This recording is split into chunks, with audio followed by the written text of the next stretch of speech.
When it comes to Hollywood legends, there isn't a name more well-known than Robert De Niro. Having starred in well-respected and beloved films like Taxi Driver, Goodfellas, The Deer Hunter, and The Godfather Part 2, De Niro has proven himself as not just one of the greatest actors of his generation, but in film history. But with every career in Hollywood, there's always a downfall, no matter how gradual or steep. Since the late 90s, his career has been on a less beloved trajectory. So what is it that keeps De Niro making movies today, even when they're less tasteful and well-crafted than his former work? More recently, that reason can be stated in one word: divorce. Join us as we take a look at one of the Hollywood greats and the precarious situation he finds himself in.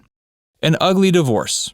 De Niro married Grace Hightower in 1997. Like many marriages, especially ones in Hollywood, their relationship is now ending in a heated divorce. De Niro and Hightower have been separated since 2018. In the divorce proceedings that are currently underway, De Niro's side is saying the actor is being worked too hard because he must pay for Hightower's lifestyle. The pair have a prenuptial agreement, which limits Hightower to a $6 million apartment, $500,000 in cash, and $1 million in alimony. But it's believed it won't actually kick in until the divorce has been finalized. This has led to the current issue of how much De Niro is paying, and how much he feels he should be paying for Hightower's current lifestyle. Both sides are pointing at the extravagant spending of the other. De Niro's side has claimed Hightower purchased a $1.2 million diamond in 2019. Hightower's side supposedly countered that De Niro charters a helicopter to go to brunch with his friends. The discussion of money in a divorce is far from unusual, and with the money made by a Hollywood star being in the millions, it most certainly is going to be the biggest topic of contention.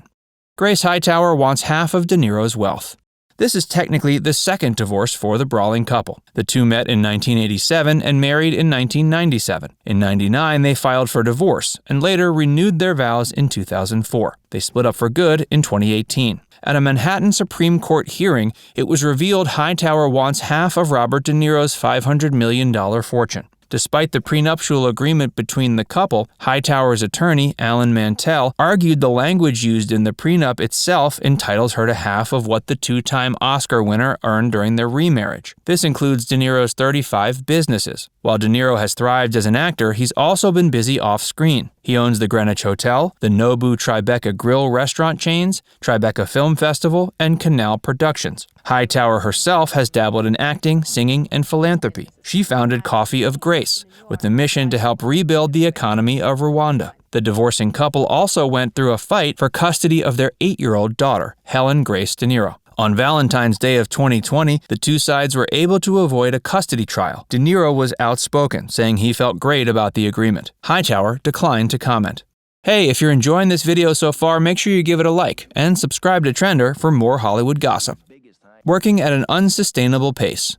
Appearing in court, Robert De Niro's lawyer, Caroline Strauss, claimed the actor was having to work at an unsustainable pace to support his estranged wife following their split. While De Niro is estimated to be worth $500 million, his lawyers have claimed he's struggled financially in recent years. In July 2020, they stated De Niro has been forced to borrow from business partners to pay investors $500,000 because he doesn't have the cash. According to his lawyer, the money De Niro is making on his next two films is already earmarked to handle delinquent tax bills. This pushes the message that the money going to Hightower is something of a hardship for De Niro. According to filings, the amount of money De Niro has been paying his ex-wife has been gradually dropping due to De Niro himself simply sending less money. His lawyer continues to push the argument that the actor shouldn't have to work the long days that a film shoot requires if he doesn't choose to. He should simply not have to take every job that comes along for the same reason. This statement seems to indicate De Niro has taken jobs in the recent past simply because he needed the work, not that he necessarily loved the movie. Quite a shocking statement when considering the legendary status he holds as one of Hollywood's greats.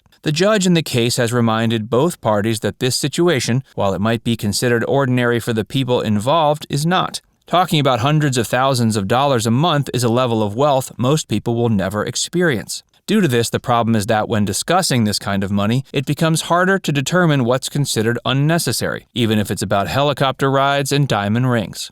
A deteriorating career.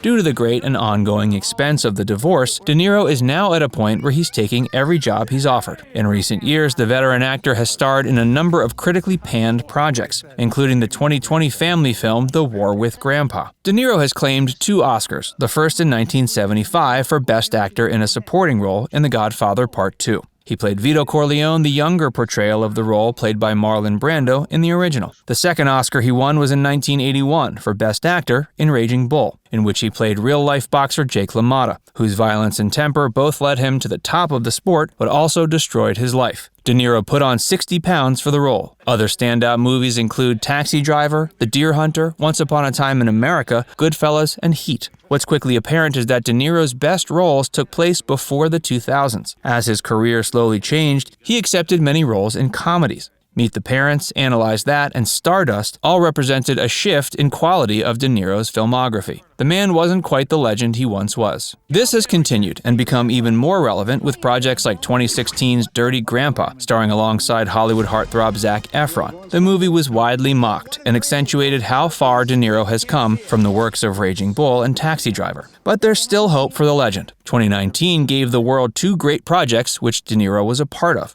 Joker, starring Joaquin Phoenix, was a huge critical and commercial success. Also that year came Martin Scorsese's The Irishman. The film was De Niro's 9th collaboration with Scorsese and brought together many of Hollywood's greatest legends, like Al Pacino, Harvey Keitel, and Joe Pesci. With such polarizing projects in terms of quality that De Niro is recently working on, it's safe to say he may be taking everything that comes his way to pay for such an expensive divorce. But he's still got the legendary acting chops to make some modern classics. With the majority of his work being more of a stain on his filmography, will they be enough to permanently damage his legacy? Well, if The Irishman is anything to go by, which may be his best film since Heat, De Niro still has what it takes to put on a powerhouse performance and make quality work that's loved around the world.